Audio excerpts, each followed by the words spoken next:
Yeah, hit it. All right, we are live. We are live, and I'm excited today. Welcome back to all our listeners to Spirits in the Material World. I'm your host, Sean Blankenship, and I've got a great guest today, Andrew O'Fee, or as I like to call him, and I think everybody calls him around here, Andy O'Fee, the Yankee Closer. Uh, Yeah. yeah, we're gonna Right. we're gonna dive into what is a Yankee Closer doing in the South, but we'll talk about that because that's fun. I love that. And Andy, we're going to talk a little bit about Andy. He's got his background in Wall Street in the bond market, and he must have had an epiphany and decided everything he knows could be really, really effective in the mortgage industry. Found himself here in Memphis with his wife and two kids and two dogs. Uh, and I And think, two cats now oh, too. two. Whoa, whoa, whoa! Wait a minute. I don't know how that I make. I don't know how I feel about cats. I don't know. That wasn't my choice. um, but yeah, we're gonna cover we're gonna cover all things Wall Street, all things in mortgage insurance. We're gonna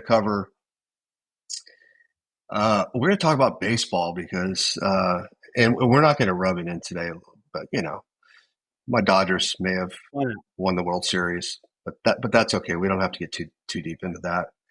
Don't Uh, replay top of the fifth. No, I don't want to. Don't replay top of the fifth inning. Okay, I don't want. I hear you. I hear you. And maybe we'll go back a little bit to when you were growing up in University of Delaware, right? Right. Awesome. Right. Well, welcome to the show, Andy. We for those of you that just joined us, we were just chatting in the greater Memphis area, the Delta. We got hit pretty hard Sunday night with lightning and storms, bending mature trees, 50-foot tall trees over sideways, and it was a rocking and rolling. We've got these time lapse videos, Andy, of the lightning and thunder, and it's like an epic movie, like a horror movie, right out of some horror movie. It was frightening to see it. Uh, Yeah. Send that to Reed Timmer. Those guys on the Weather Channel and whatnot. They'll post it.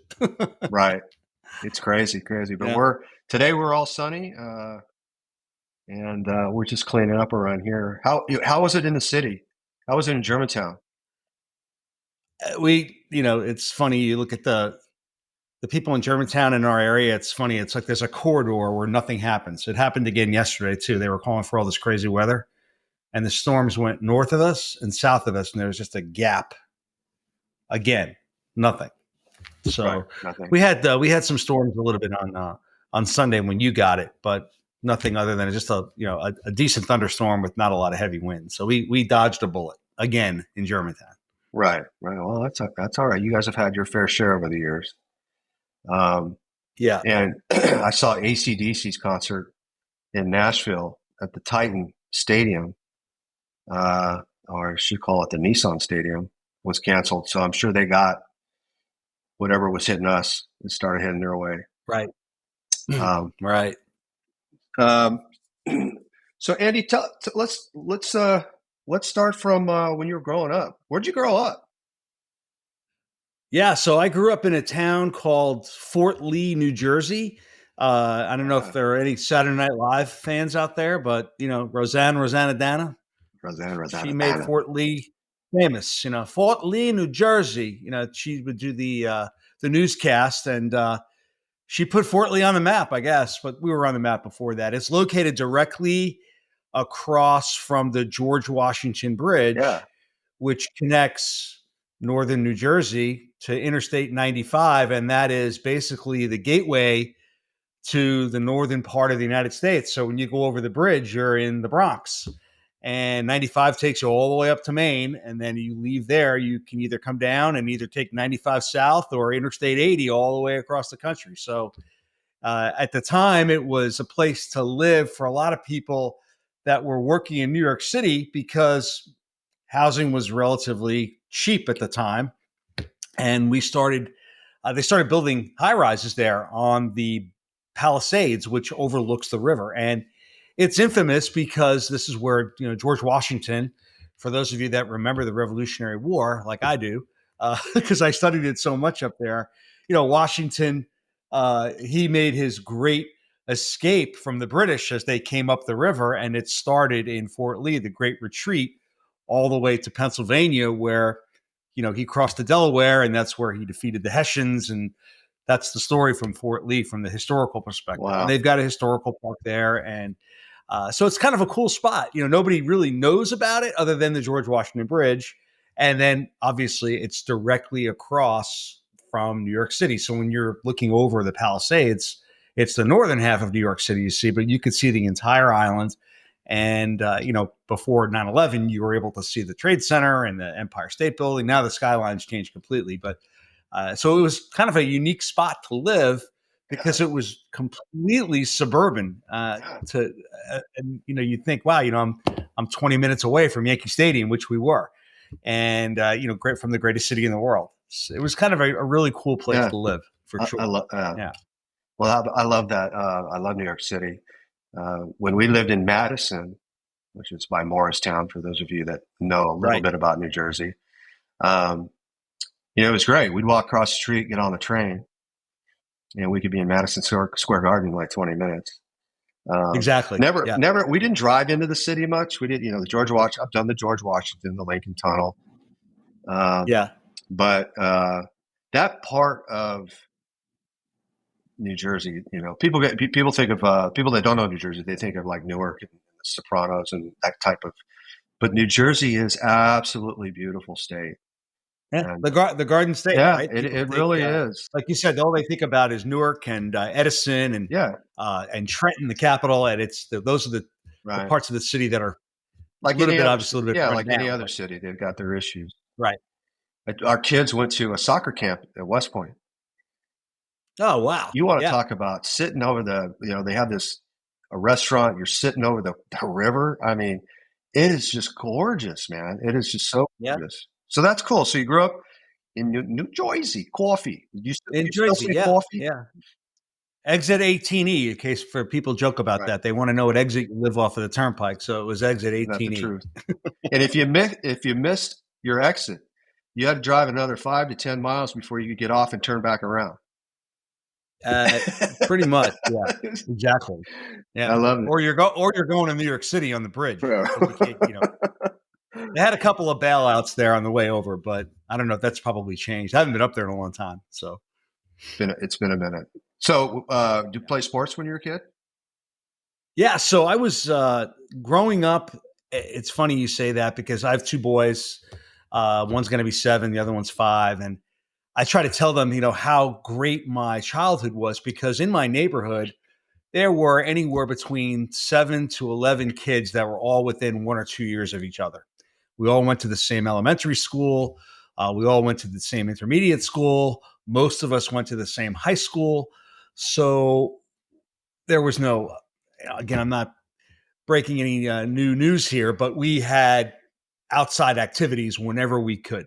Right. So we all were, we played wiffle ball like until it got dark. We would go to the elementary school baseball field and we would play until dark. In the wintertime, we would play football in the elementary field until it was dark. Just knowing that had to be home by 6 o'clock. Summertime, you were able to stay out late again until it got dark. So playing sports was a big thing. And my oldest brother he played football at high school. And my brother Kevin was a great athlete. He was a great football player in high school. And I wanted to kind of follow his path and play football.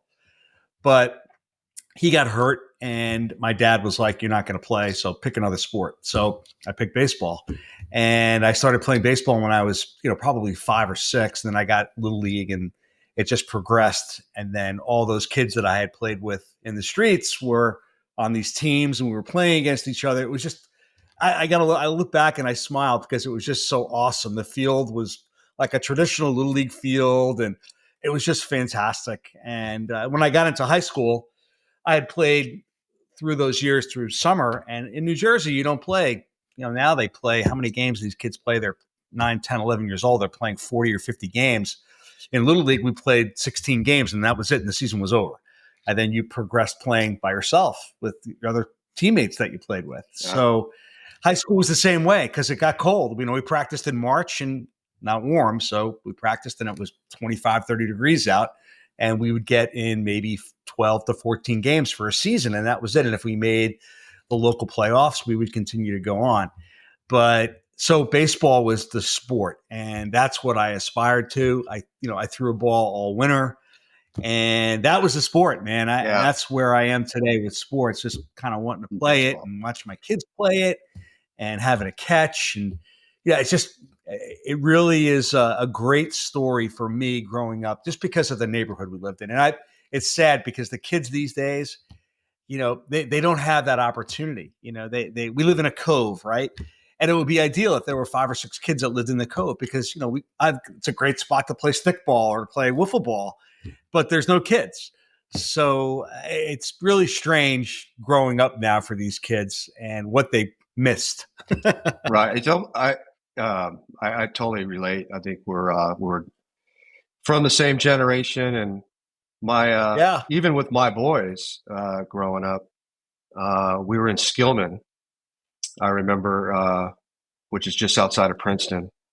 Uh, it's starting to sound like I'm from New Jersey too. I just happen to live there a lot. And my wife would have to, she would do the double finger whistle, and that radiated through the neighborhood. And no Right. matter, It went like for yeah, mine, right? wherever My they dad had were, the same thing. I could hear it like 2 yeah, miles away. and that was it. They knew within 5 minutes. Didn't matter what friend's house they were at. They were because they were always outside playing. And Right. I do think that, hey, the great movie Sandlot, right? They would Yeah. today they wouldn't make a movie like that because kids are playing baseball year round, travel sports. It's big money, and they don't have time for Sandlot. Right. No, they don't. It's unfortunate because, like I said, there are no kids other than the kids that you maybe go to school with. But they live now. A lot of the schools that are public, the kids live everywhere, and nobody gets together unless it's for a birthday party. So the kids are missing out. I mean, it was the best time when we grew up. Believe me, everything was safe. Our parents knew where we were. Parents knew everyone else's parents. If you were out and you were at this guy's house, you told them you were there, you were going to be there. And then if you had to come home, you get a phone call, then they would send you home. It was, if the whistle didn't go through, then it was the phone call. So at what point? So you at a young age, I would imagine you had to make a decision, or maybe you didn't have a choice. I'm either going to like the New York Metropolitan, or I'm Right. going to like the New York Yankees. How Yeah. did So that happen? that's a really great story. Again, my father he was a great salesperson, and my uncle, his brother, worked for Eastern Airlines. I'll date Wow. myself. I Wow. remember that. Wow. Yeah.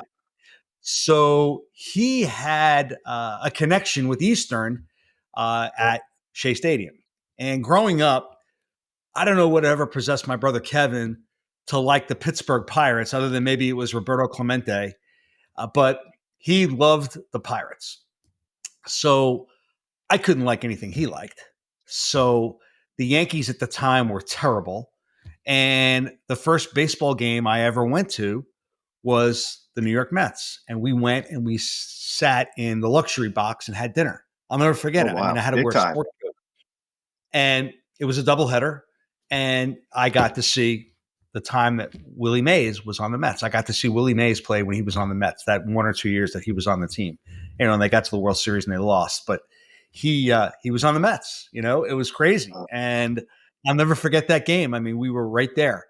So I followed the Mets for a little bit, and then I ran into some friends of mine that we would go to a Yankee game, right? And the more you get exposed to one team or the other, you start kind of enjoying the players that are on the team. So, and what was great, a lot of the baseball players lived in Fort Lee. So I'll throw a name out there for you, Joe Torre. Oh, yeah.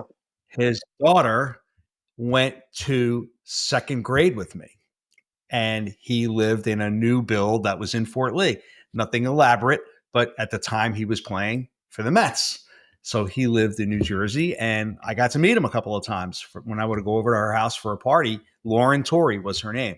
And I would, I would get to meet him. And at the time, he was kind of a scary guy looking. I don't even remember him or not as a baseball player, but he was very kind of gruff and dark, and he didn't take crap from anybody. So, but he was very nice, a gentleman to me. I met Bobby Mercer. He lived right down the street when he played for the Yankees. So Ron Johnson from the New York Giants, number 30, he lived in one of the high rises. I met him. He came to our elementary school and did a speech, and I got to meet him.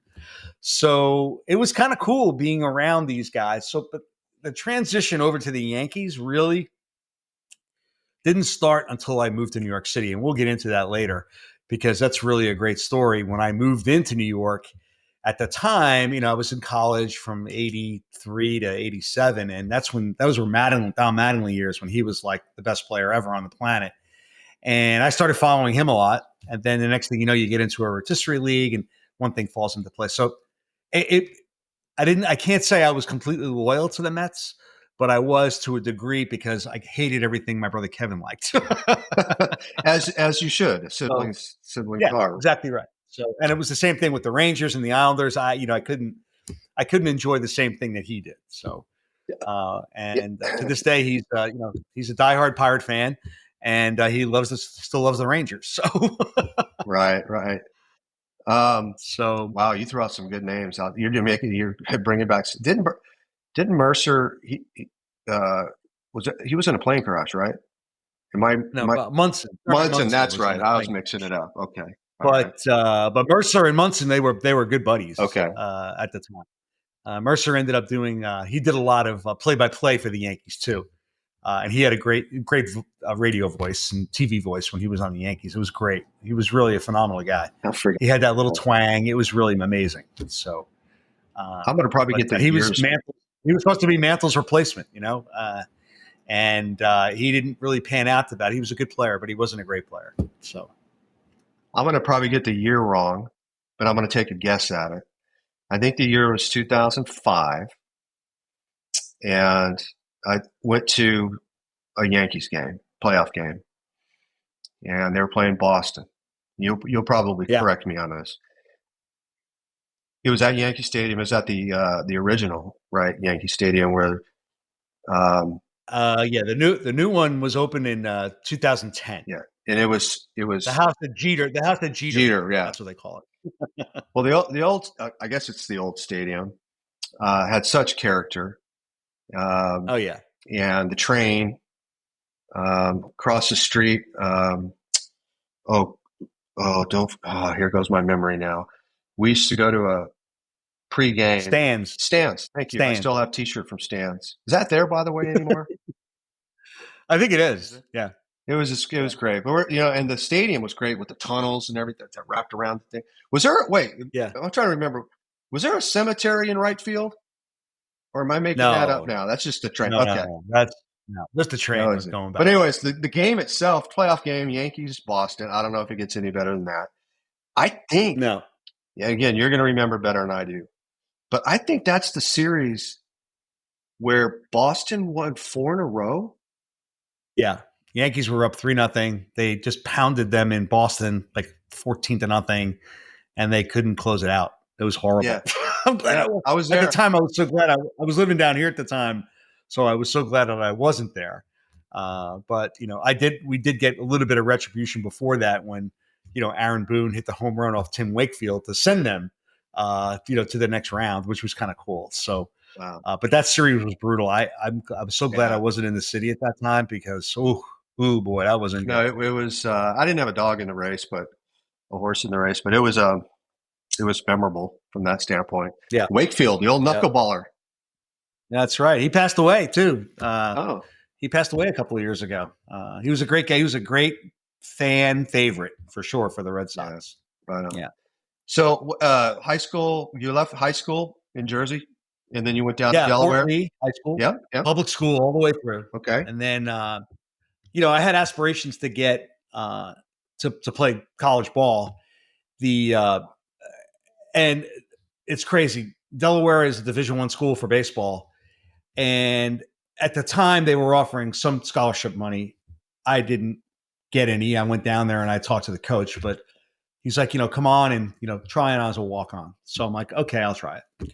So I got down there. I worked out all summer, hitting, whatever. I got down there, I tried out, and I could hit. I was a better hitter than I was fielder. And I got in the cage, and they were throwing. I don't know what the type of speed was, but I was ripping the ball. So the assistant coach goes, "Hey, lay down and bunt." So I get away and I square it to bunt, and he goes, "No, no, no, drag bunt." And I'm like, "Huh?" Like I'd never done a drag bunt before unless I watched it on TV. So I laid down this perfect drag bunt. It was amazing. I don't know how I did it. And we ran and we got out in the field, and so I get a notification a week later that I made it on as a walk on. Yeah. And it was great, right? So I get on down there for the first practice. Like, remember, I'm coming from a public school, now going to a Division I baseball school. Not like we're not talking like a school like Arizona or Stanford or any of these big schools in the South. It was a good program, but locker rooms were shared with the lacrosse team. It wasn't like a super bona fide ultra program. So I get out there, and I used to catch in high school, and I was 5'8", maybe. So I got my catcher's glove, and coach says, "Yeah, catcher's over here." So I run over, and there were like 4 or 5 guys that were catching, including me. And the captain of the team was the catcher, and he was like 6'4", weighed like 225. He was like Adonis. And he's a And he looked at captain. me. He goes, "What are you doing?" He goes, "What are you doing here?" I said, "Well, I'm a catcher." He goes, "No, you're not. Get your glove and tell him you're in the infield." Basically telling me that you got no chance of making the team, right? So when I grabbed my glove, the coach goes, "What are you doing?" I said, "Well, he told me to go over there." He goes, "Well, that might be a good idea." So, here I am. I'm at third base a little bit. And so, they're hitting ground balls. And the infielders at the time, like they were super slick, like they are in the major leagues. Like, they got their hand on top of the ball. They're turning the pivot. I mean, it's just, here I am. I get the ground ball and I'm just rifling it over to first base with no technique or style. But I could hit, right? So, after about a couple of months of doing that with the team, the coach was like, "Dude, you're not going to make the team. I mean, these guys are bigger than you. They're faster. They're stronger. And as much as I would love you to be on the team, it's just not going to happen." I would have been like Freddie Patek. Remember him, the little guy on the Royals, playing on a Division I school. But I just didn't have the technique to make it. So at that point, my father said, "Hey, I got news for you." He goes, "Start getting good grades because when you get out of school, you're going to need to get a job." So my aspiration of becoming somewhat of a Division I college baseball player were gone. It was crushed. I was crushed, Oh, but absolutely. Absolutely. I rebounded, and that was it. Yeah. So and it was a good experience. I got to tell you that. And I look at these guys now that are in college baseball playing. Like I forgot. I guess Tennessee won the national championship a couple years ago, and I'm looking at these guys, and I look at myself when I was, a freshman, and I'm like, hey, maybe the SEC should start checking these guys out with their birth certificates because they look like they're 29 or 30 years old. I'm sure I'm going to upset a lot of SEC fans, but all these players now, they look like they're been playing for 20 years at major league level and a college level. Yeah. So it's pretty incredible to watch. If you haven't been to a college baseball game, yeah, even Memphis has got a decent program. Go and watch some of these guys play. I mean, they're phenomenal athletes. And I look back at myself and I'm like, man, I wasn't cut out to do that. I don't know if you know this or not. I went to college on a football scholarship at a baseball school, Cal State Fullerton. Really? Yeah, yeah. And they had That was one big baseball. I got there, I don't know how many years later, probably 5 or 6 years after they had just won 2 World Series titles with Coach Augie, who left us for Texas. Yeah. But yeah, baseball players at my school, baseball players were studs, and these guys were Yeah. man-childs. It was really something to see. And at that point, it was a brutal realization because growing up and going to playing public school in New Jersey at like a Division III school where there were, I don't know, maybe 400 students, and then going to a program like this, I actually got into a college, a Division III school. It was called Allegheny College, and it was on the west side of Pennsylvania. And they offered me a full baseball scholarship to play Division III baseball, and I didn't take it because I was like, "Oh my gosh, it's too far away from home." So from Fort Lee to Delaware, it was like 2, 3 hours. So if ever I wanted, and I never, after being down there for like a month, I'm like, I'm never going home. So maybe it was foolish not to take that, but the memories at Delaware were great. So Nice, nice. So, yeah, yeah, so you must have listened to your old man. Got yeah, got I a did. degree, and Yeah, is that when you headed to yeah, the city, or how did that work? yeah. So there's a couple of things happened during that time when I was still in college. I had aspirations to be a firefighter. And not a lot of people know this, but my town was a volunteer based department, and the fire station was literally 2 blocks down the street from me. So as a kid, the elementary school was right across the street from the fire station. So I would walk home past the fire station. I just loved fire engines. And when I got old enough, I went up there and I signed my papers and I became a volunteer. And between my third year in college and graduating, I went to the fire academy in upstate New Jersey. It was called in Mahwah, New Jersey. They had the New Jersey Fire Academy, and you had to go through Firefighter 1, and I had to go through it for 6 months. And I went through it, and I got my firefighter degree, if you want to call it that. And Wow. I was a volunteer firefighter for 6 years. And I did that while living in New Jersey, out of school for a couple of years before I transitioned to living in Manhattan. And I actually Uh, kept on for a while I moved to New York, and I would come home and I would actually stay with guys that were firefighters in New Jersey just because I wanted to be around the firehouse. And then after that, it kind of wore thin. But I loved doing that. That was one of the best things I'd ever done for the community and for the camaraderie, for guys that would do anything for you at right. any time. I got into a car accident a long time ago, just outside of Philadelphia, and my friend owned a towing service. These guys had all these other businesses aside from being a volunteer firefighter. And I called the guy up, and he was down there in literally 2 hours with my Jeep on the back of his tow truck, towing it back to get fixed. No questions asked. Yeah. Yeah. And those guys, we did everything for everybody. It was such a tight knit, and the firefighter community today is the same way because it's a Yep. brotherhood and everyone sticks together. And it's something that if you haven't done it, it's very difficult to really show the pleasure that you get from being around those guys, other than you have each other's back, but it's outside the firehouse where everybody lives close together as Yeah. a family. So, but Crap. that Didn't happened, didn't in know the late that. That's a 80s. great tidbit. Yeah, yeah, pretty cool. So I got my boys hooked on. I don't know if you could see behind me, but I collect antique fire engine lights, and I started doing that about 3 years ago. Much to the chagrin of my wife, she's like, "Why don't you just get one?" And I'm looking around my office now. I think I've got about 30, and I use the boys as an excuse, like, "Hey, the boys come up here and we turn the lights on, and it's like a fire engine in the house."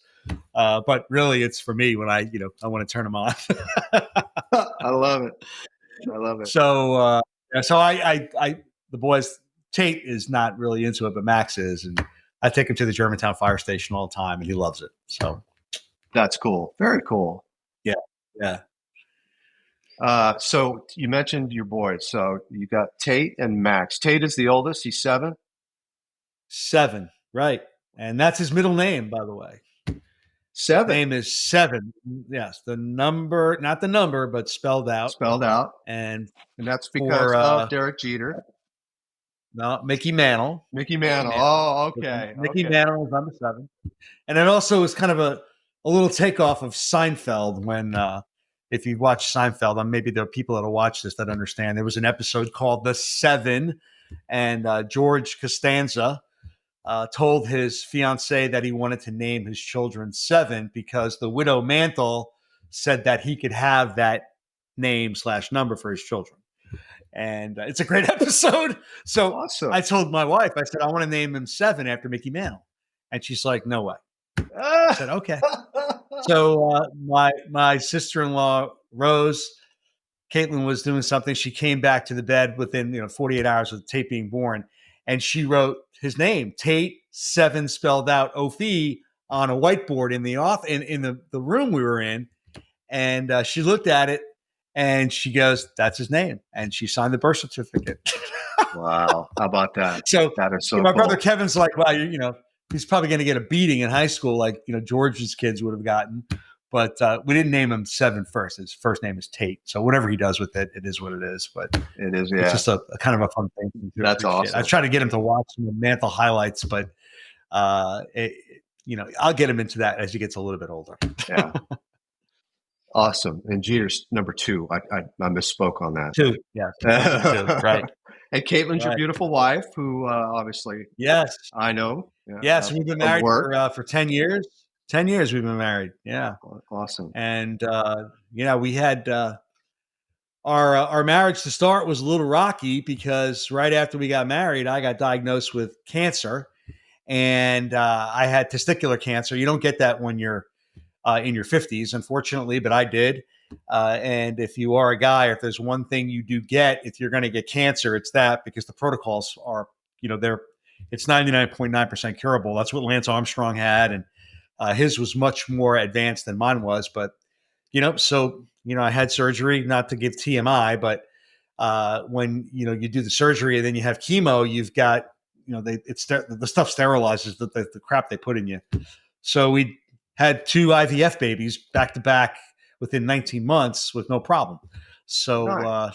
I was healthy as an ox with my swimmers, and Caitlin was a great mom for that side. So awesome. Yeah, because a lot of people that do IVF, they don't catch on as fast. So we got lucky with the 2 boys, and they're 19 months apart, and they're at the age now where they're kind of battling each other. But I guess I did that with my brother too when I was growing up. So. Oh, I did too. Yeah. My boys You did do too. as well. Nothing new. There's nothing new there. No earth-shattering family stories that make it sound like everything is honky-dory here in my house. So, yeah. So that was pretty interesting. But, prior to all that is when, my Wall Street days started. And that's when I owe my brother Kevin the benefit of the doubt, because during the summers in high school, I ended up working in the parks department because I was close to the fire department. So we had 6 community swimming pools, and I got a great gig. I would vacuum the swimming pools out. So get out in the morning at 6 o'clock with a guy who had been there forever, older guys that were just kind of riding out, hoping for their pension. And I'd get out there and we'd vacuum the 6 swimming pools. And then in the afternoon, we'd go around and put chlorine in the pool. And the next day we'd run it all over again. But between my junior and senior year, my brother Kevin said, look, you got to come out of school with something. You don't speak a foreign language. Your degree is whatever. And if you have any aspirations to go to college, to go to grad school, he told me, if you're not making $150,000 after you're 2 years out of grad school, you chose the wrong career. So I didn't get my MBA, but he got me a job working for Merrill Lynch downtown across from the World Trade Center at 1 Liberty Plaza, 165 Broadway. And he knew the senior guy there that worked for the accounting department, the bookkeeping department for the fixed income salespeople that were doing a lot of mortgages. So, he goes, I'm going to get you this job. He goes, you make sure you're the first guy in every day, and you make sure you're the last guy to leave every day. And I was. And I had menial tasks, but, I did them. I got them all knocked out. And when I had free time, I would go down to the trading floor, and I would kind of just hang out with some of the traders. And I befriended a guy. His name was Ken Atlas. He's still around. He played baseball for Lehigh. And, we chatted and we became friends. And that's how I kind of had my segue into the mortgage-backed trading desk through Ken and meeting some other guys down there. And when I was going to leave for my senior year, to graduate, I had worked there in the winter too. We had a winter break. I worked there for 6 weeks just to kind of get my name and build up my resume. Right.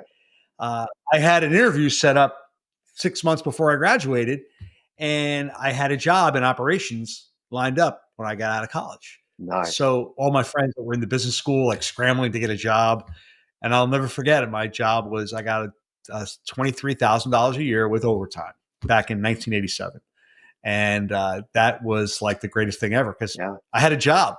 I didn't have to like worry about it. All these guys are like, "Oh my gosh, I don't know what I'm going to do. Where am I going to work?" And I got a job. I was lined up because my brother Kevin got me set up down there. All right. So, and that rule, I tell my boys, I said, look, when you get a job, you're going to do something, you do it right. You're the first guy there and you're the last guy to leave until you kind of segue in. And Yeah. that's how you build a reputation of working hard. So I hope I can instill that from my brother Kevin, who that was his word. I'll never forget it. And That's because basically awesome. he was covering his butt, he didn't want me going down there and goofing off and going down the South Street Seaport at lunchtime and drinking, three tall boys down there and coming home half crocked at lunch because at lunchtime you leave for an hour. But I stayed in and I worked in and, I'd get lunch from the cafeteria and I would stay in the office. So it was, that's how I made it in there. I worked my butt off. And that summer of 87 is when I started. And for those of you that know Wall Street history, in October of 87 was when we Yeah. had the first huge crash Yep. on the stock market. And the bond market was impacted significantly by that too. And at the time, the traders traded coupons. So like today, the current coupon on a mortgage-backed security is close to 6 or 6.5%, and on a 30-year, and that's all there were. Back then, the coupons went from like 5 to 10% because you were able to get a mortgage in any window that would trade. And the business, it was so volatile. I'll never forget that week. I was staying there, and I was not in New York yet. I was living in New Jersey still with my folks in Western New Jersey, and I was there till 9, 10 o'clock at night. And then I would get a limousine ride home to Flemington, New Jersey, which was, an hour and 45 Yeah. minutes, Yeah. only to wake up in 4 hours to take a bus back. And that went on for 7 or 8 business days to make sure all the tickets were in correctly.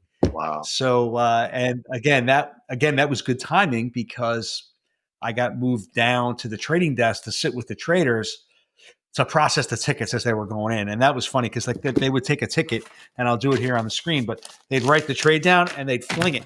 And like you'd bid next to them and it would be a carbon copy, and then you'd have to slate it on a slate. And then you'd make sure that you input it into the system, and you were keeping copies of the traders' up-to-date position. And they had their positions in their head because they were brilliant guys, but they wanted to make sure that I was putting in the ticket. Inevitably, because there are 50 tickets on your desk at one time, you were going to make a mistake.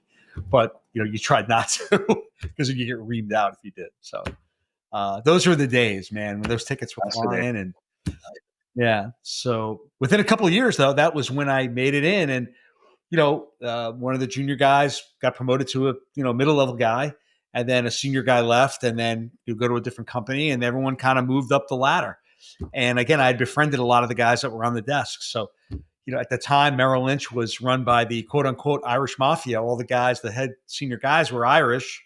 And, I just befriended the guys on the trading desk, and I just slowly moved myself up the ladder by doing a good job and being the first guy there and the last guy to leave all the time.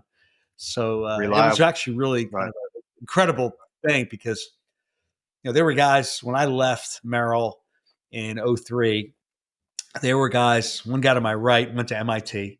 Guy to my left went to MIT. Guy across from me, he went to Chicago Business School. My boss, he went to Stanford Business School. All these guys were brilliant collegiate wise. And, but I was street smart, just from doing everything the right way and learning it. And that's how I promoted my career. It's just a crazy story. Not because I was, Delaware, I didn't come out of school with like this great degree in business, but I came out knowing that I had to be street smart, and that's what my career took off. So and work hard. Yeah, right?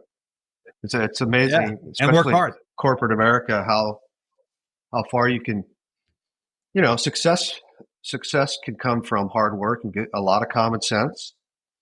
And and that doesn't happen now these days. I mean, these kids are coming out of school with these heavy duty diplomas, and they want to get on it. They want to take risk. They want to go gamble money. Basically, is what you're doing when you trade. And now the criteria, it's become so efficient, the market. That's why I got out of it. it's just become so efficient that the kids that come out of school with aspirations to become a trader and start whipping bonds around, it doesn't happen. And you listen to some of these guys on Bloomberg. I mean, they're brilliant guys. I mean, don't get me wrong, they are, and they have these degrees and they could build a space shuttle basically, but they get paid better taking money and taking risk. Yeah. And whether it be in fixed income or it be in the equity market. So it's changed so much. Like if I got out of school today with my degree, I wouldn't have a job. So, I was there at the right time. And I just missed the heavy waves where the guys that were above me a couple of years, like they were riding the wave in. I was in the white. Right. I just missed the wave by a couple of years. So, but I had a good career. I was there for 20 years. So I was going to say, so 87. So 2001, 9/11. Yeah. Where were you? Pretty big year that year. I'm sure everyone knows what happened there. So I was living my life. I mean, it was the Yankees had this great run of World Series, and they had a great team all these years. And I lived on the Upper West Side. I had a great apartment. I had tons of friends. We did everything. Went to the Hamptons. I played golf at some of the greatest golf courses in the world, in Westchester and on Long Island, and in New Jersey. Just to name a few. There was Baltusrol, there was Wingfoot, there was Shinnecock. These great golf courses that we had access to because the traders would be catered to by the brokers. And so, got to do all these great things. And the 9/11 comes around, and that weekend, I remember it vividly. I've replayed it over and over in my head, and I've told the story so many times, but that was opening day weekend of the NFL. And the year before, the Giants lost to the Ravens. They got stomped in the Super Bowl. And that weekend, I went to see the Jets at Giant Stadium play Peyton Manning and the Colts. And I went with a bunch of my buddies, and they got stomped. Peyton was at the peak of his game. And that was on the Sunday before Tuesday of 9/11. Yeah. Monday comes around, that's September 10th, and the Giants were on Monday Night Football against the Denver Broncos. And a lady from San Francisco who was a young salesperson came to town. And the salespeople took the traders out to drink and party and eat. And she took us out. We went to a bar in New York City. Maybe you remember this, Sean. It was called Old Town Bar. And I think it's still there. But it was pouring down raining, and a bunch of us went out, and we had a big old time watching the game. And it was snowing in Denver. I remember that. And the Giants got stomped. But I stayed there with her for, way after hours. And, I poured her into a cab, and she got to the hotel where she was staying, which was right across the street from our building. And I went home, and she told me, she's like, Andy, make sure you call me to wake me up because I have a flight to leave in the morning.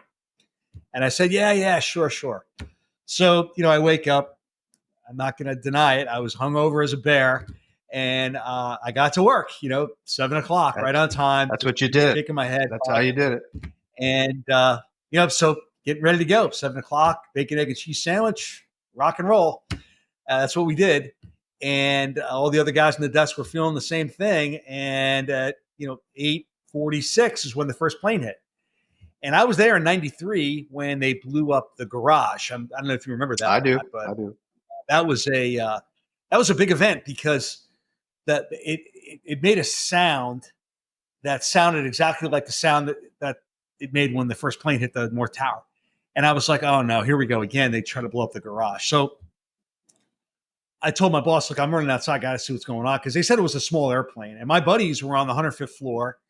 And the name Cantor Fitzgerald probably rings a bell because they lost everybody that day.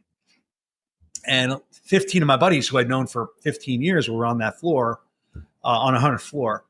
And I ran outside. And again, I've walked by those buildings for so many years. And I can still see it now. I looked up and I was like, man, that's not a small plane because the entire side of the building had that gash in it. You could see it in the videos. So I run back to the Hudson River side because I'm trying to call them to tell them, hey, the plane hit the building, get out. Unbeknownst to me, that had cut off all of their egress from the building. So I'm in there I'm trying to call my parents too to let them know that I was okay. I couldn't get through. And the cell phone service, which was right there, Verizon, obviously was blowing up. Couldn't get on the phone. Cell Right. phones weren't Right. working. Trying to get people on the phone. And I was standing outside with a good buddy of mine, and one of the senior economists. We're standing outside in this court by the on the Hudson River side by the Winter Garden, it was called, in the World Financial Center. And we saw the second plane come up the river, and we saw it fly right into the South Tower, like right there. And it was like I could still see the name on the airplane as it was going in.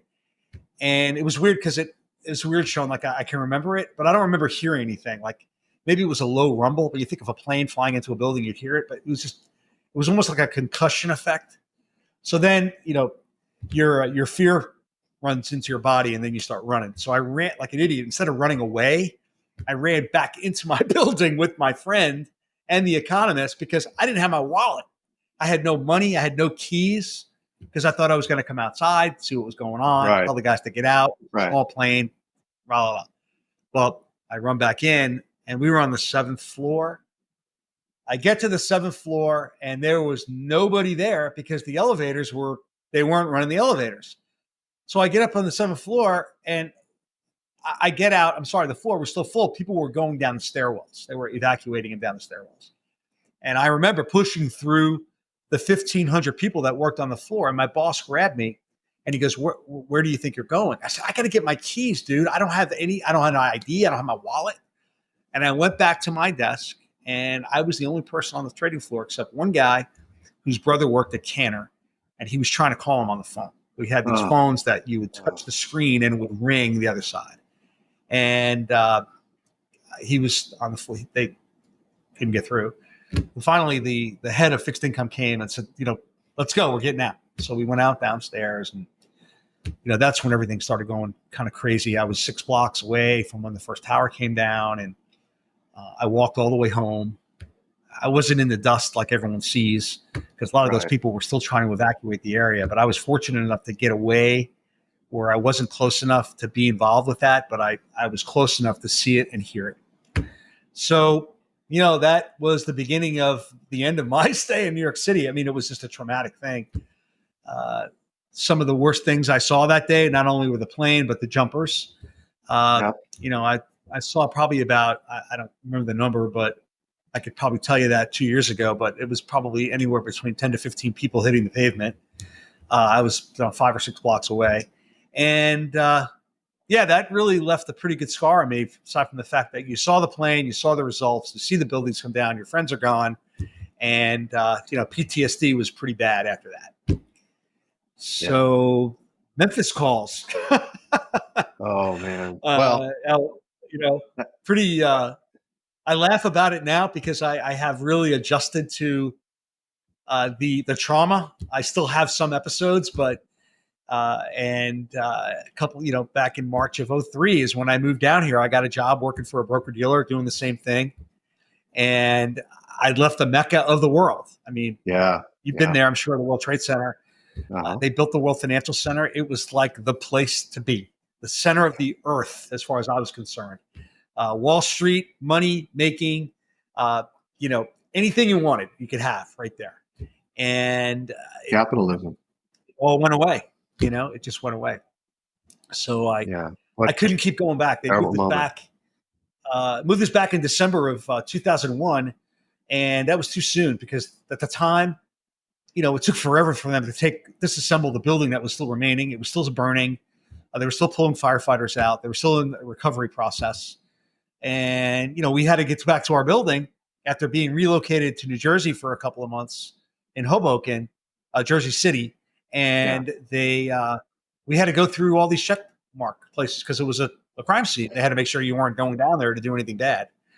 ID, then you get through the check places, then you go to your desk, and then you leave and, you go back through all that crap with all the dust and the mud and all that stuff that was going on down there. So it was pretty traumatic. So I had an opportunity to come down here and work for a company, and I did.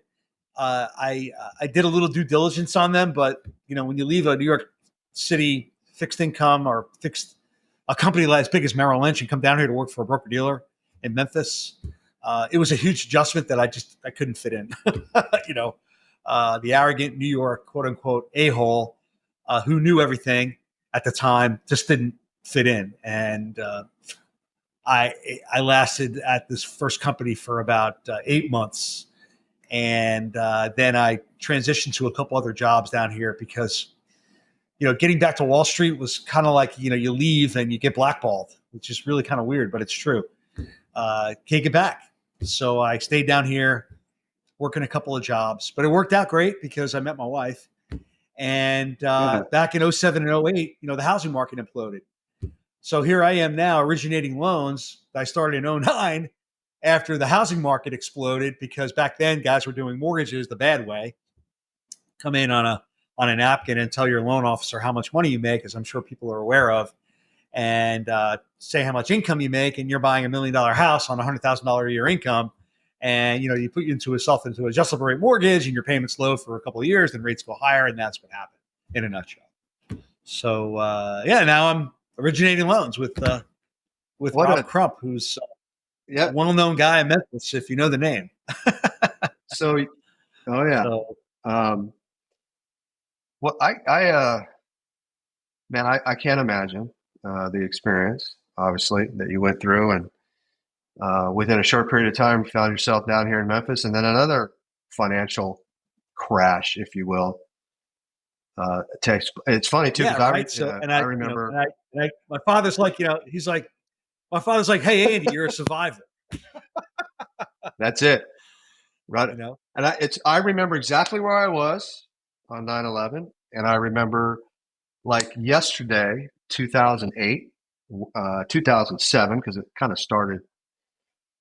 I was in the auto industry, and who did you work for in 08 again? I was at Nissan North America. Okay. Yeah. And we started seeing it happen, and we started, the sales, you couldn't give an SUV away. But yeah, it seems like, and then what, 2008, 2009, and then we get to 2020.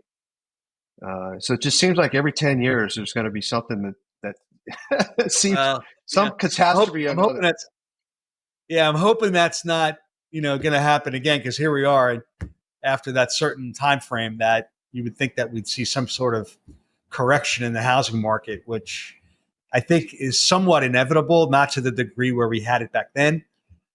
And the economists that are out there that are making all these projections as far as the housing market goes, I mean, it's very difficult to follow, and I follow it every day because I try to translate it to buyers and sellers as well as to agents, right, so they have somewhat of an understanding of what maybe to expect, especially if someone is to ask them a question about what they think of the housing market.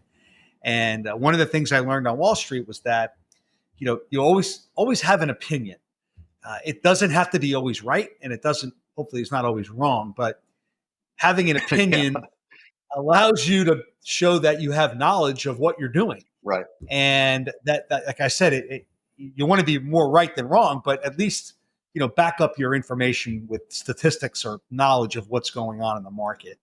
So that's what I do today when I do all this social media videos, which are great. Nowhere near as elaborate as this podcast, but in a short time frame, because I've learned quickly that people have a very short window of attention when it comes to it. So I hope this doesn't go on too long with you, but I think people will like my story when you share it. Oh, without a doubt. So what you're here? So you get down here to Memphis. You find your way into being a mortgage broker, if you will. Was Rob Crump your entry into that? Did you meet Rob? How did that happen? Yeah, so that's a great story too, because through my Wall Street days when I was down here, I befriended a lot of guys. I knew a lot of guys before I moved down here. And a good friend of mine, Scott McSwain, who went to the University of Tennessee, he knew Rob, and he knew I was looking for a job. And he goes, hey, you know what? Why don't you call Rob up and tell him I told you to call him? he goes, you've got the most knowledge when it comes to mortgage-backed Right. securities of anybody down here in Memphis. Call him up and say, I told you to call him and send him your resume. So this is where it got really weird. Like, if you're familiar with looking for a new job and you send a resume and you usually don't hear from somebody for a week, 2 weeks, a month. So I sent this resume into Rob and I told him, hey, Scott McSwain told me to call you. I kept it ultra professional. And within an hour, I get a phone call and it was Rob. And he goes, hey, it's Rob Crump. I just got your resume. And I was like, huh? He's like, yeah, I got your resume. He goes, you know what he said to me? He goes, is this a joke? Did McSwain tell you to do this? Is this a joke? I said, no, I need a job.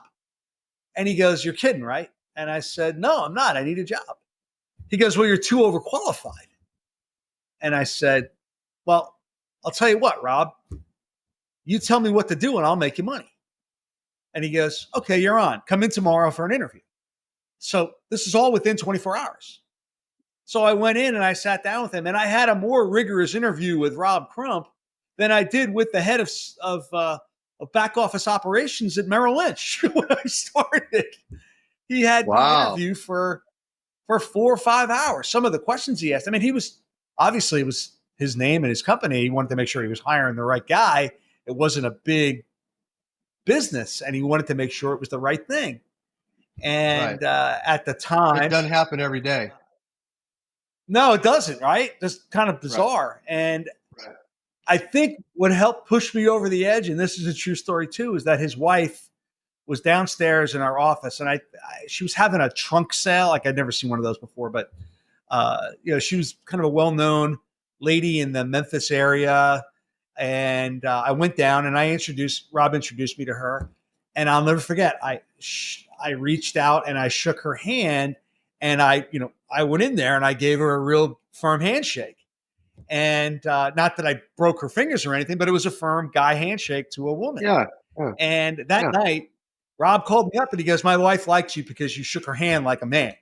And I was like, okay, this is getting weirder by the second. You're calling me at 6 o'clock at night after calling me 24 hours. I think, this is getting weird. So he pulled me back in a week later and we had another thing of interviews. And he goes, man, I just don't know. He goes, you don't know the loan programs. I said, I know the loan programs. I go, I know them backwards from the origination side. It's not going to be a problem.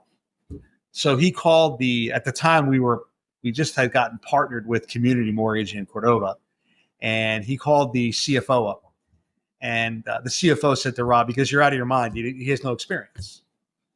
And Rob goes, I'm going to give him a chance. And the CFO goes, he's all yours. So he called me up after a couple of weeks of interviews and he said, Andy, I'm either doing the dumbest thing I've ever done or the smartest thing I've ever done. I'm going to give you a shot. And I was like, fine, tell me where to be. So I started in the first week of February of 2009. We started going over the loan programs and what the guidelines, et cetera, which I knew most of. And I was hungry. I'm like, who do I have to call to get some business? Right. So here I am thinking, wow, am I going to be calling people out in the street looking to buy a house? He's like, no, you have to call real estate agents. And I said, well, I can't be bad. I mean, real estate agents, right? They can't be that bad at all to call. So when I started working, I started banging the phones at 7 o'clock. So you can imagine what happened then. 7 o'clock.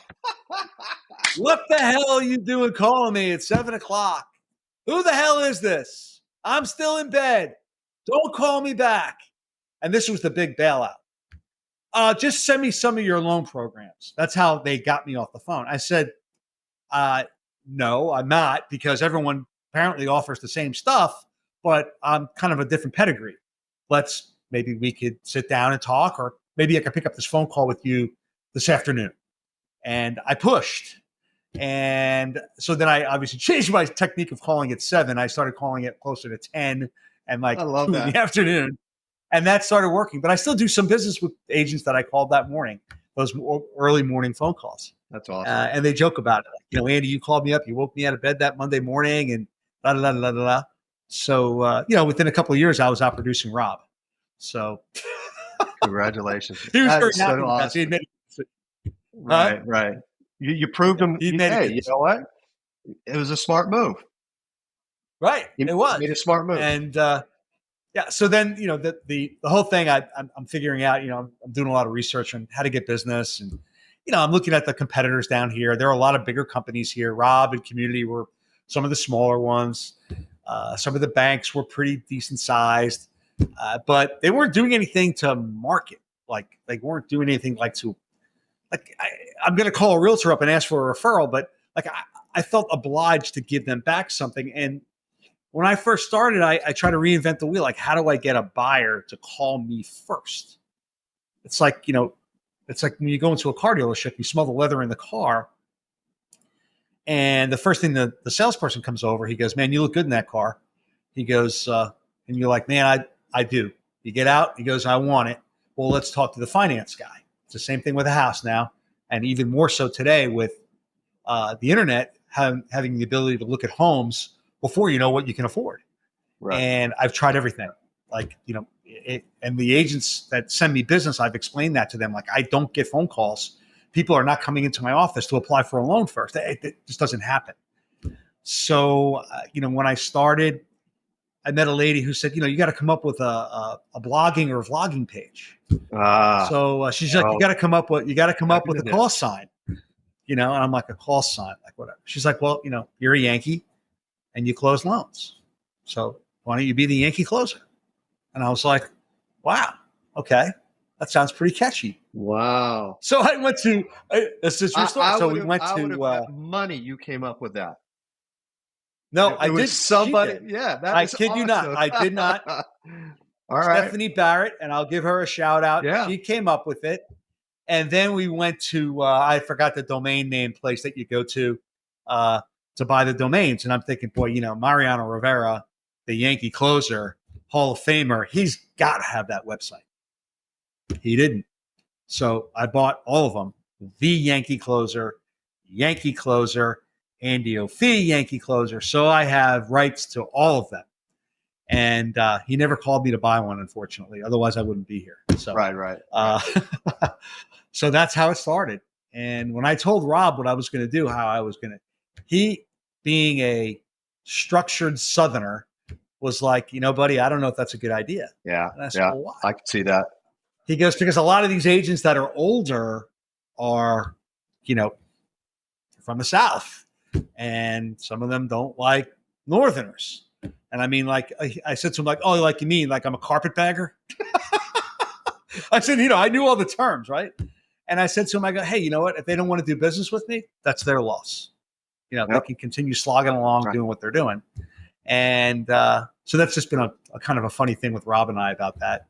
And as soon as I started cranking business out, outside of him and beating him every month in production, he's like, I'm going to be the Southern comforter like that. He tried, just jokingly came up with stuff, but he didn't have to because, his name Crump, he's the great grandson of E.H. Crump, the old mayor. So he doesn't have to do anything. He really doesn't, but just to break my chops, which he loves to do. So that's how I got the Yankee closer. And wow, I thought you did that. That's great. It's perfect. Yeah, it's perfect. Yeah, it is, right.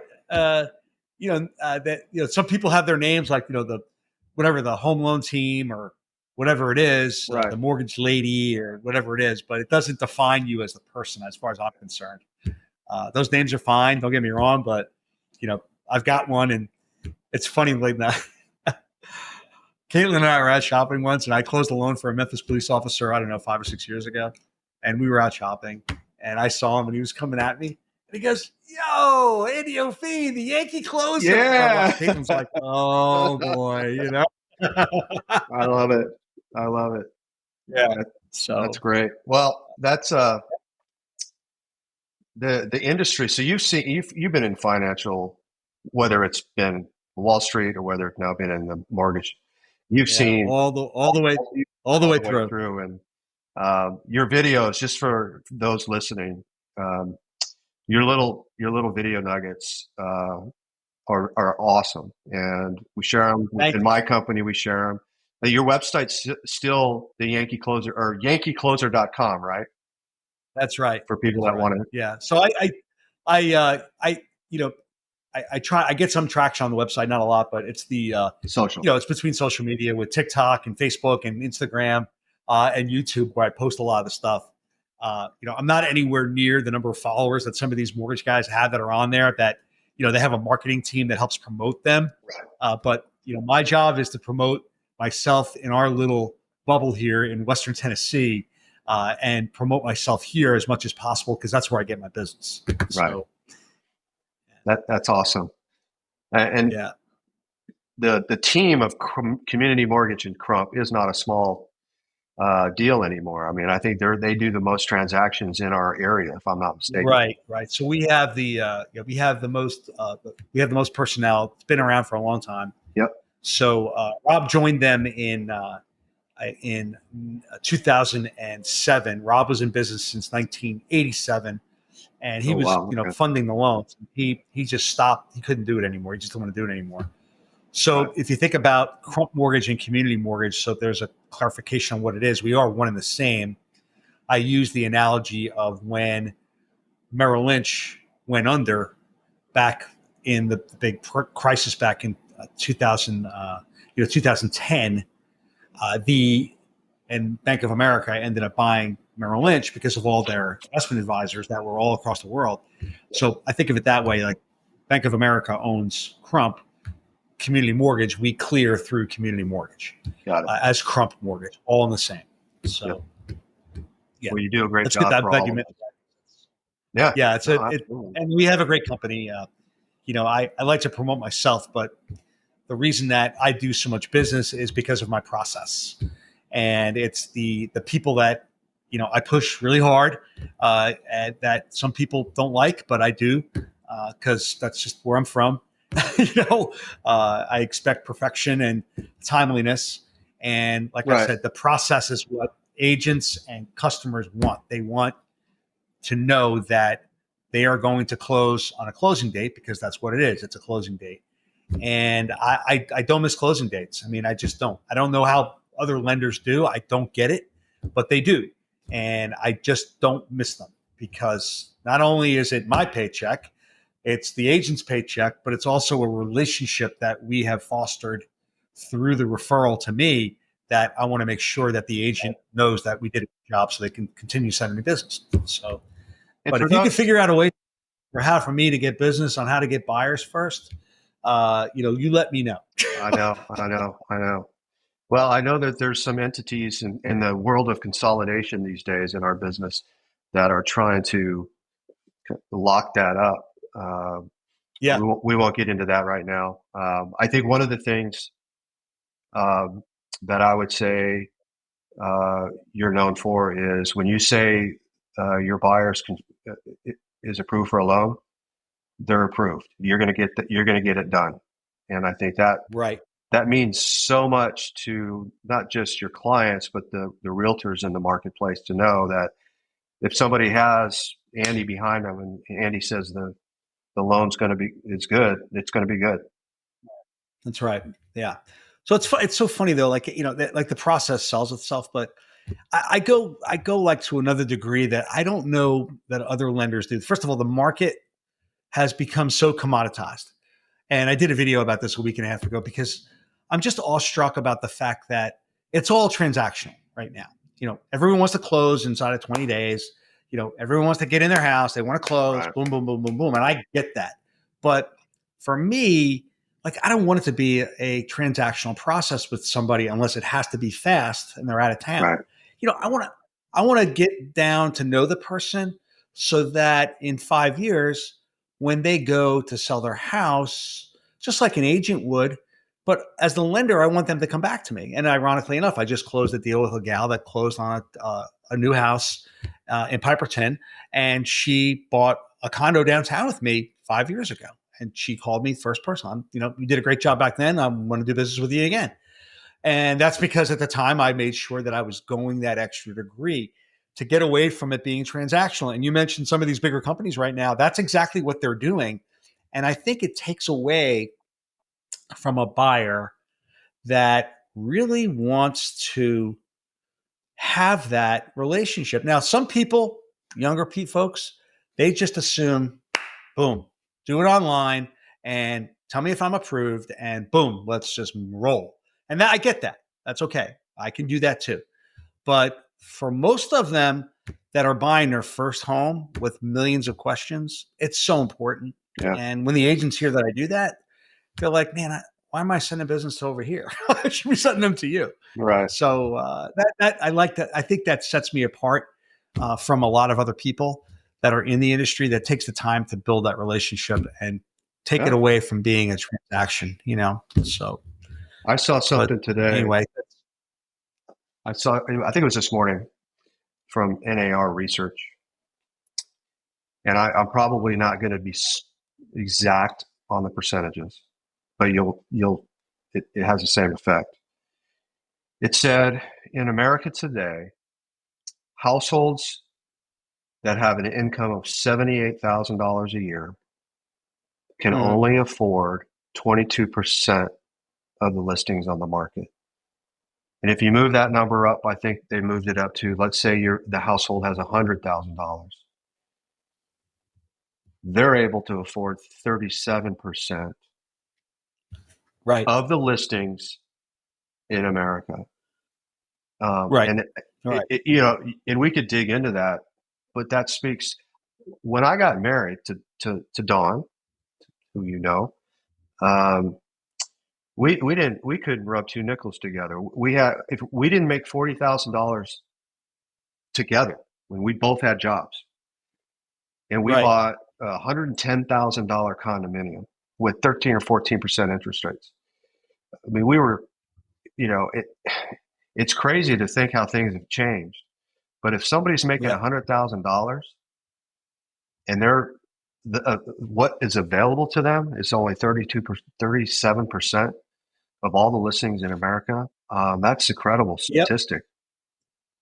yeah. So I Um, mean, affordability that's a huge problem. I mean, affordability, you're yeah, dead on. Yeah.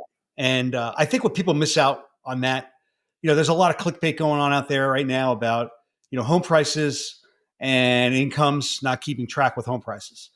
And I think when people see those numbers and those charts that are out there, they're like, well, I can't afford right, to buy a house. right, right. Well, people think about, hey, is 100% of your income going towards 100% of your mortgage? It's not. No, It's, like you said, close to maybe 25 or 30%, not of the percentage of houses you can afford. But that clickbait that's out there makes people think, well, I can't afford to buy a house because my income is not keeping pace with where home prices have gone. So there is a little bit of some confusion when that comes along the way. But I don't disagree with you about the percentages of what people can afford. yeah, And I don't know what it's going to take. I can tell you what, it's not going to take interest rates going back down to 3% because they're not going there. nope, And is it going to take a huge housing correction? Well, we don't want that. But I think if we could see a housing correction in prices by a healthy correction of 10 to 20%, like we saw in the stock market the last 6, 7, 8 weeks as a buying opportunity for people, if we can see that correction in the housing market, that would be ideal. Now, are we going to see it? Well, again, we're starting to see more supply. I'm sure you can attest to that. no, More no, homes are on the market. Econ 101, more supply, yep, less demand, prices will feel the pressure. And maybe we'll get that correction in the next 6 to 12 months so people can afford to buy a house. And it all goes back, and you were there, it all goes back to when COVID hit and the government made money so cheap. It put the houses that were on the market into multiple offers. It drove prices through the ceiling. That one spike, they came down a little bit, and then they've been on a steady rise ever since. But there's no way we're going to ever no. not recoup, but see that correction back down again. I just don't see it. I don't. I have this I have this conversation with my boys. I have this conversation with anybody that'll listen. And I say, uh, I firmly believe that what happened in 2020, 2021 with the CARES Act, with $3 trillion being pumped into the economy from the government, Yep. 2.7% interest rates, um, that was something that we were going to pay for. We all knew it. We're all having fun. We became order takers in the real estate business. We're laying Sure. out multiple offers. We can't keep up with all the deals, but we all knew we were going to pay for Oh yeah. this. And did we cause it? No, but we were going to pay for it, and it happened. It happens. You can't. Right. It's like drunken sailors. We're all going to wake up one day. And That was, I mean, again, and as a result of that, I don't think that you know the newer agents that are coming into this market are, they may have heard and were exposed to that stuff, but right. now they're finding out that it's not like shooting fish in a barrel anymore. No. It's negotiating skills, it's working, it's having a good team around you, Yep. and it's so essential to be creative, either listing or working with the buyer.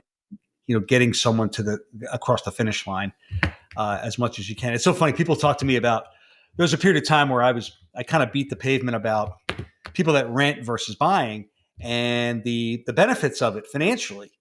And it took me, the period of time for 15 years to realize that I've been doing it wrong for all these years, because most people I thought would be wanting to see numbers in regards to home price appreciation, the value of your tax write off, et cetera, of buying versus renting.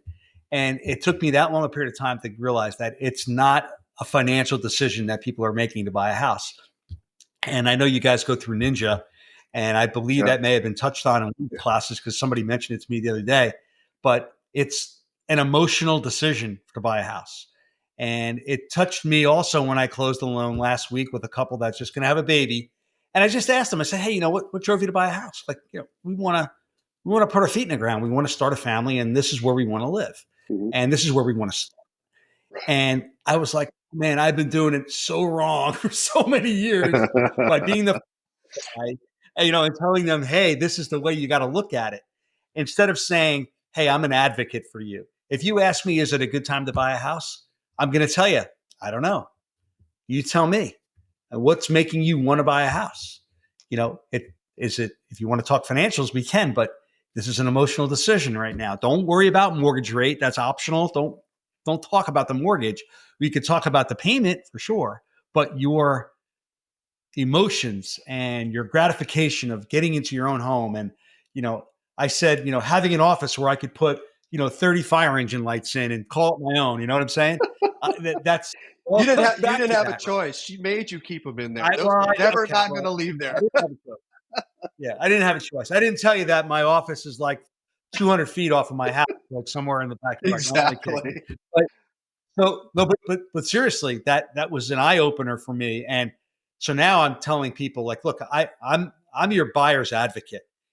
I'm going to be transparent with them.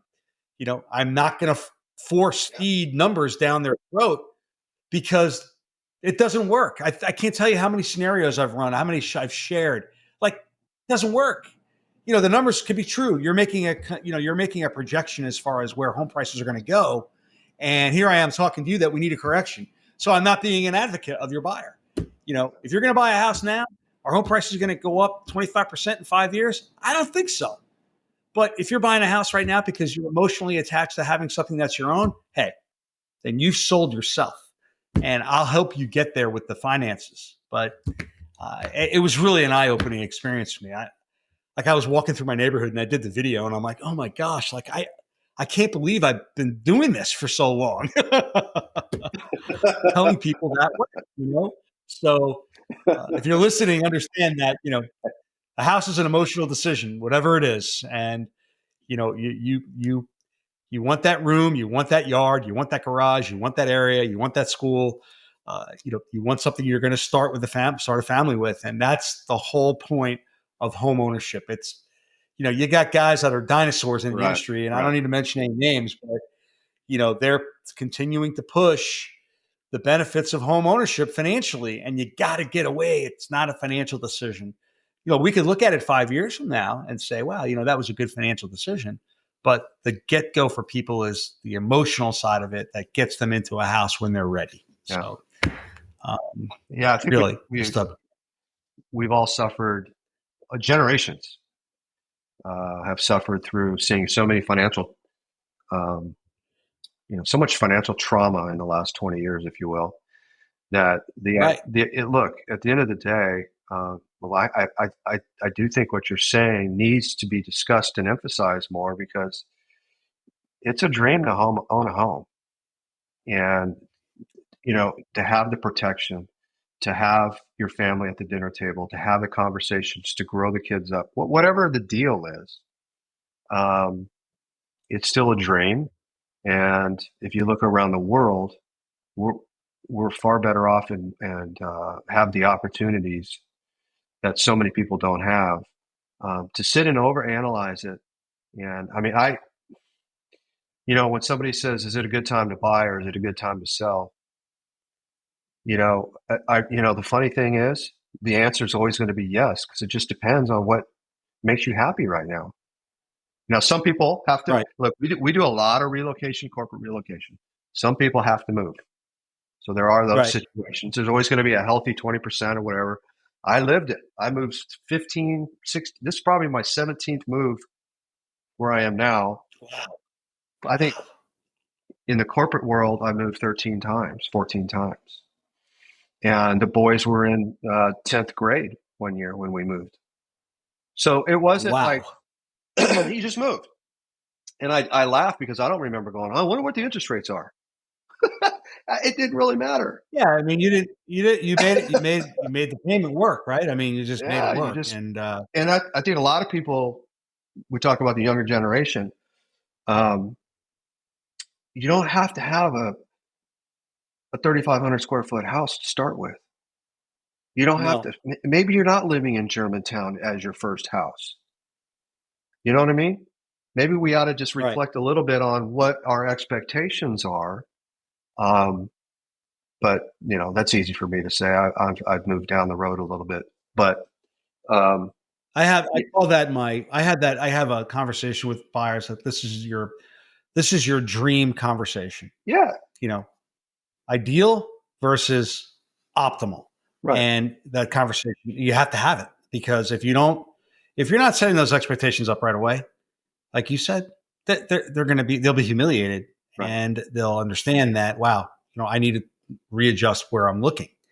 And unfortunately now, when I started in 2009, there's an area in Memphis called Colonial Acres. And that was the area that Oh yeah, first time home buyers would buy their first house. It was 1,500 square feet. Maybe it was a 3 bedroom, 1 bath home, and it had a little yard and it had a carport. And you start right there. You have your first child, and you're there for 4 or 5 years. You build up a little equity and you sell it. Those houses were selling for, I can remember. I can remember doing yep, contracts at 125 to $150,000. Now those houses are selling for 250 to 350, and even higher if they've been updated.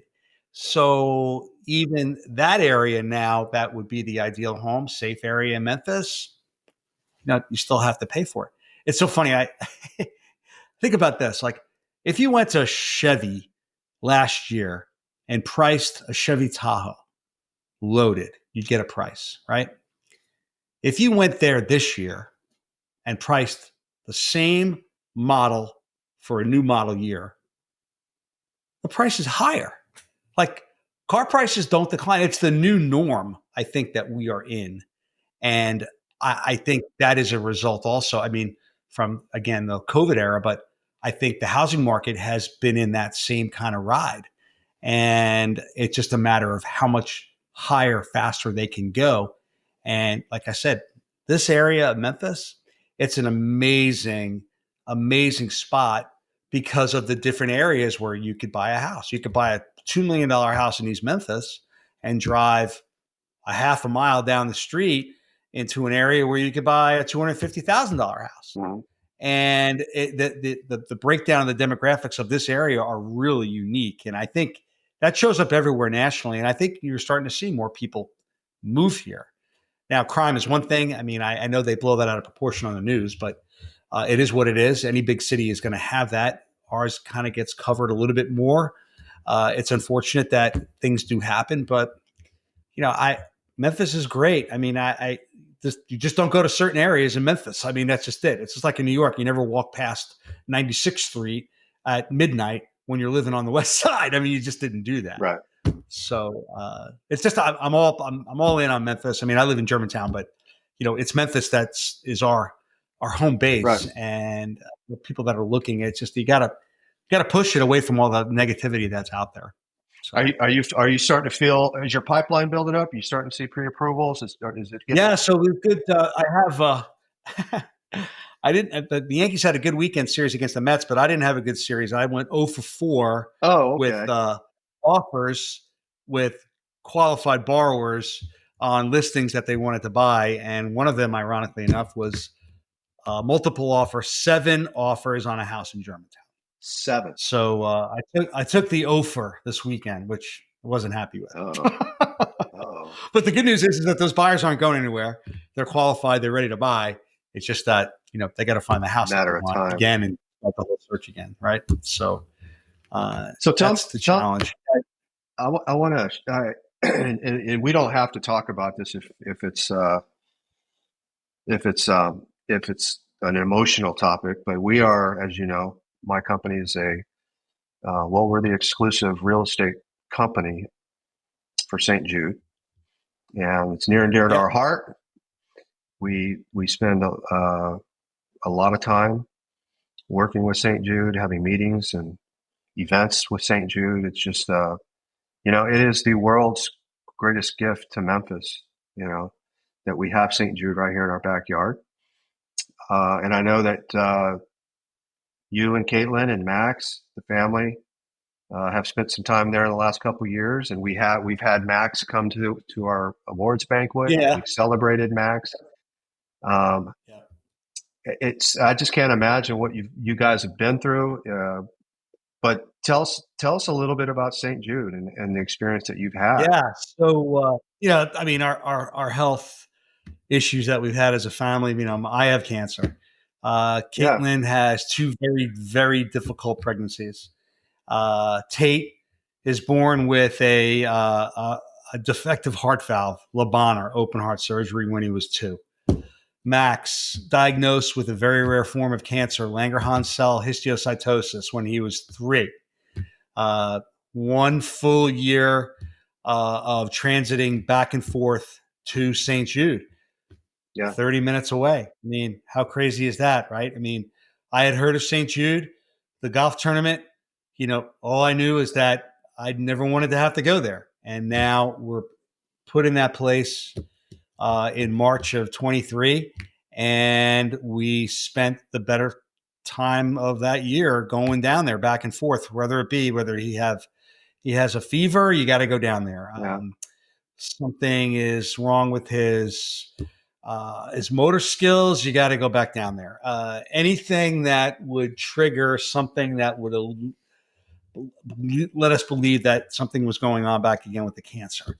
So I got to tell you, that place, as a patient's family going there, yeah, it was really, you couldn't perceive it to be anything better. I would highly recommend people that have not had an opportunity to go down there to see what it's all about. Now, you may not get to see everything, but to get on campus, to see what they're doing down there now, the massive amount of building that they're doing for research. yep, They have a goal to cure every child with cancer.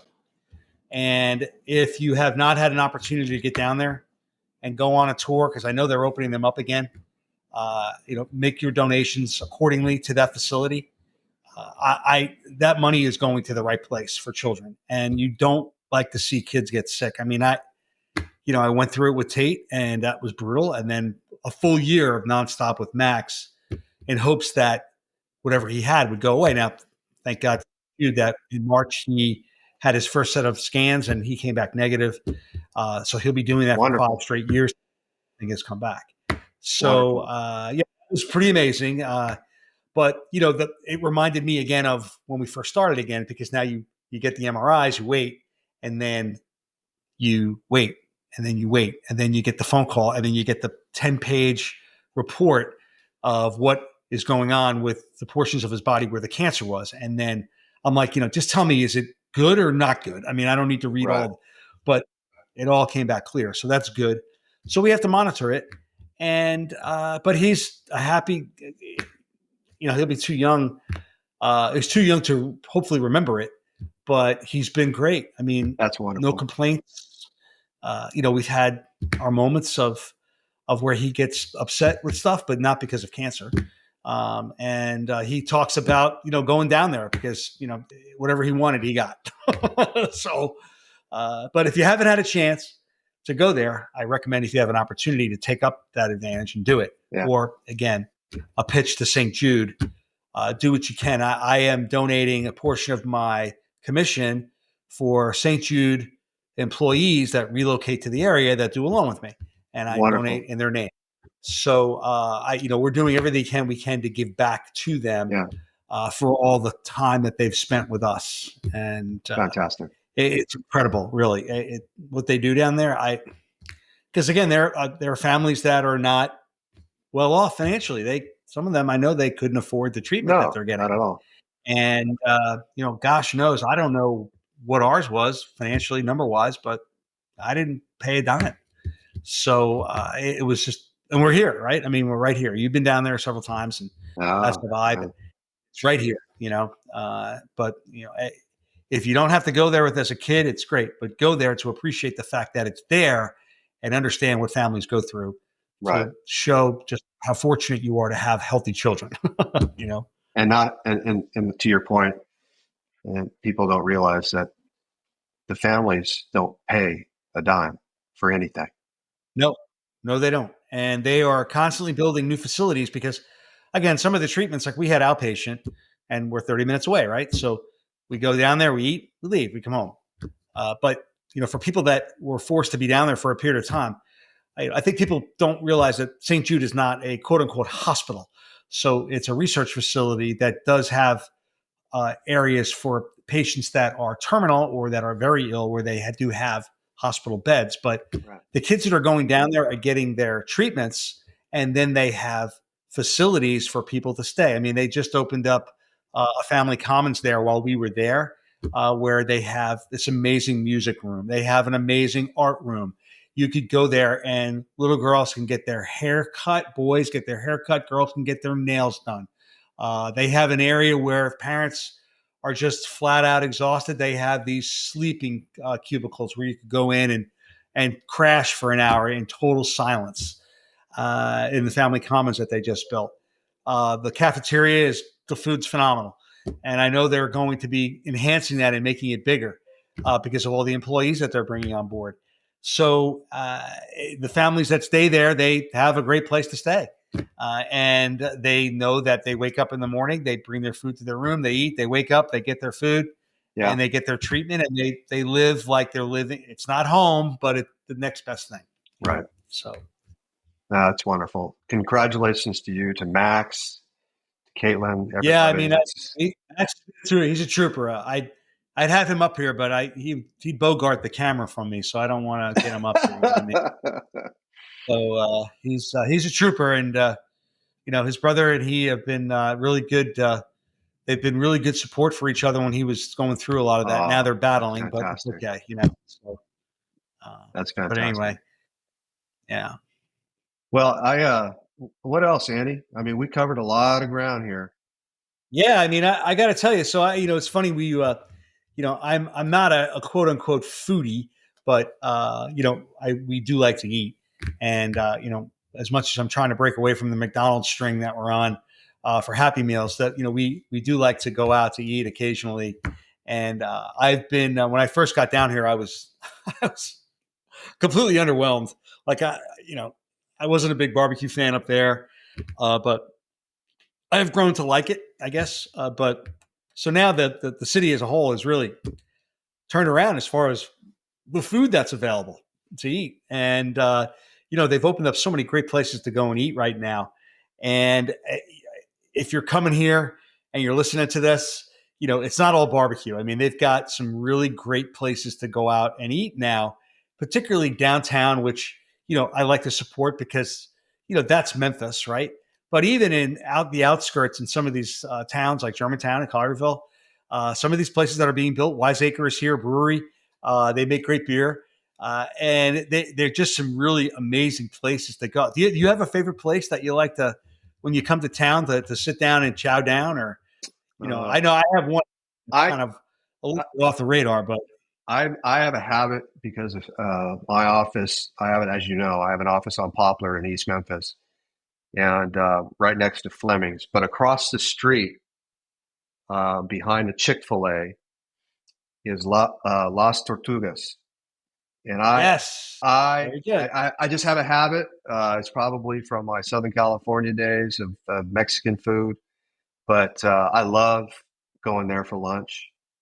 Um, and then lately, I've been having a lot of business lunches over at Bog and Barley, which you That's a know Bog good. and They did a Barley, great. and They did and a for great those that job there, man. yeah, Uh, if folks suck about the Irish, right? If folks haven't been to Bog yeah. and Barley, when you walk in, you're not going to believe the interior of this place. And I'm probably going to make this up, but I think somewhere there's some truth in it that a lot of that was imported from Ireland. And I I might think just be, I think some of the bar may have been. I think that is true. And I got to tell you, it used to be a liquor store, and I never went into that liquor store. it still I is. never went to that liquor store, I didn't realize how much space they have. Oh, I don't know how big crazy. of that liquor store was, but I've been there a couple of times, and it's phenomenal. That's the best place to go get a pint of Guinness, as far as I'm concerned. And they've 100%. got phenomenal food. We went there with friends when they had just opened, so the kitchen was kind of scrambled a little bit, but they've got it all down now, and any restaurant, so they've done a really phenomenal job there. Now, again, I'm from New Jersey. I grew up on Italian food, Yeah. and there's some really good Italian places here. I am kind of locked into going to my pizza place in Collierville, Chow Baby, which is owned by a New Chow Baby's Yorker, great. and it's, they make the good Italian pizza, Neapolitan, and he makes his own sandwiches. It's great. But you walk in there, and I ask him to make me fettuccine Alfredo, and he'll make it for me, which is kind of cool. That's cool. Yeah.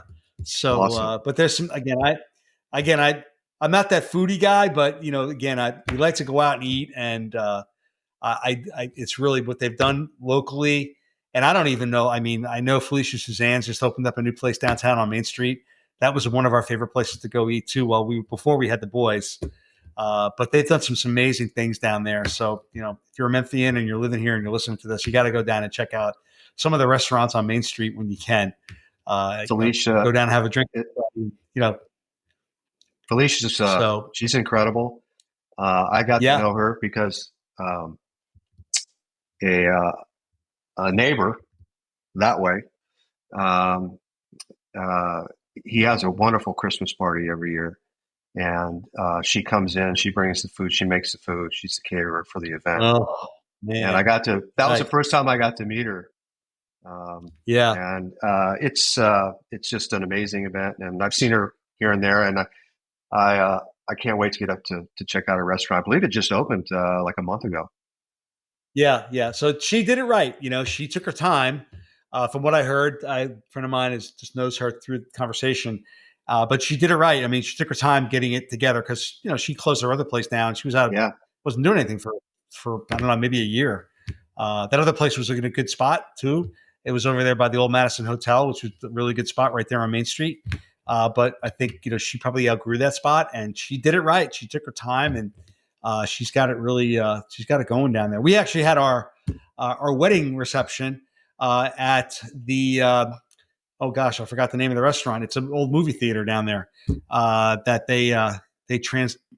Terrible. I don't know the name of it, but they made it into a great restaurant, and it's great spot to eat there too, right there on Main Street. Oh, I feel bad. I'm putting my foot in my mouth. I talk how great it is. I haven't been there in a while, but great spot to go. You know what I'm talking about? Uh-uh. The place I'm talking about? No. No. Used to be an old theater, and they play old movies while you go and eat. It's really pretty cool. So, Huh. they've done a really good job. They made bigger parking for the Orpheum, and so it's just, again, it has its spots down there you just don't go hang out at, but it does have great spots to go Good stuff. and go and eat If when you're down there. So our favorite barbecue, because that's obviously what this area is known for. Our favorite barbecue is Memphis barbecue, and where's that? So you got to come to Mississippi. You got to get that. Come down 55. Get off. Right. right at Goodman, 302, Yeah. and it's probably technically, I think it's in Nesbitt, but it feels like South Haven. But it's Okay. Memphis barbecue, and it's just the best to me. To a Yeah. lot of people, Yeah. I I could take do all it. family there. When people come in, we go there. So Yeah. shout out to Memphis I barbecue. there you go. Good. I could do a rack of ribs. That's what I like to do. But Oh, would love this place. I don't mind it being pulled off, but I like the rack of ribs, like, just getting into it. Well, if I could get you to go there, let's have lunch on me. All right. Or we'll have a late Uh, afternoon, depending on how the family life and all that is. But if I could get you to come down there, if I can get you to come about 6 miles south of yeah, I mean, Memphis. I'll get in the car and I'll drive. I can do that. I mean, we didn't share the story about how I had to buy you lunch because the Dodgers beat the Yankees in the World Series. I wasn't going to do that Which to you. I wasn't going to do that to you. I mean, I live up to it. That was pretty painful. That left a pretty good scar on my heart. That one, but again, like not being there and living in New York and then having to hear it all the time was, Oh, being yeah, yeah, yeah. dislocated from it. It wasn't so bad, other than my friends calling me, replaying that inning and just going through things. And my best friend from high school lives in Nashville, and we play baseball together, and we constantly communicate all the time. And no matter what, there's a game on, like we're texting about Aaron Boone and the dumb moves that he makes, and the team and the batting order, and then the order's never the same. It's so funny. It's just we are just such Monday morning quarterbacks when it comes to coaching the team, and it's so funny.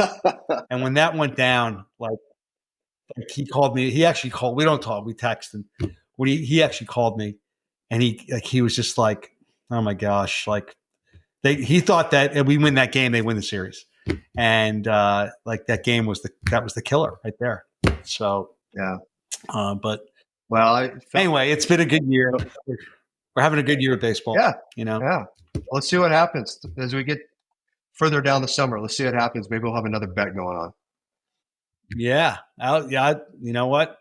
We'll talk about it by the midsummer break for the All-Star game and see where teams All-Star are. games. Yeah, because there are some really bad teams right now in baseball. I don't think Well, the Rockies are going to win. The Rockies may not win 30 games this year, which is brutal. Wow. So, yeah. Well, Andy, the Yankee closer, I appreciate Yeah, you. man. Thank you. Appreciate you, man. I hope I didn't chew your ear off too much. I hope we get a bunch of No. followers that'll watch and listen to this because Well, it's a good story. And what was that movie? There was a movie. It was the Connecticut Yankees in King Arthur's Court. Remember that book? It was a great book. Kind of the same kind of thing. A Yankee moved to Memphis. well, Maybe you can use that as the title. happy to have you here. I'm glad you made the move. Yeah. So I'm glad to be here too, Sean. Thanks. All right, my man. Well, listen, have a great rest of the day. Say hi to Caitlin and the kids. Give them big hugs. Thanks for all you do. All right. Talk to you later.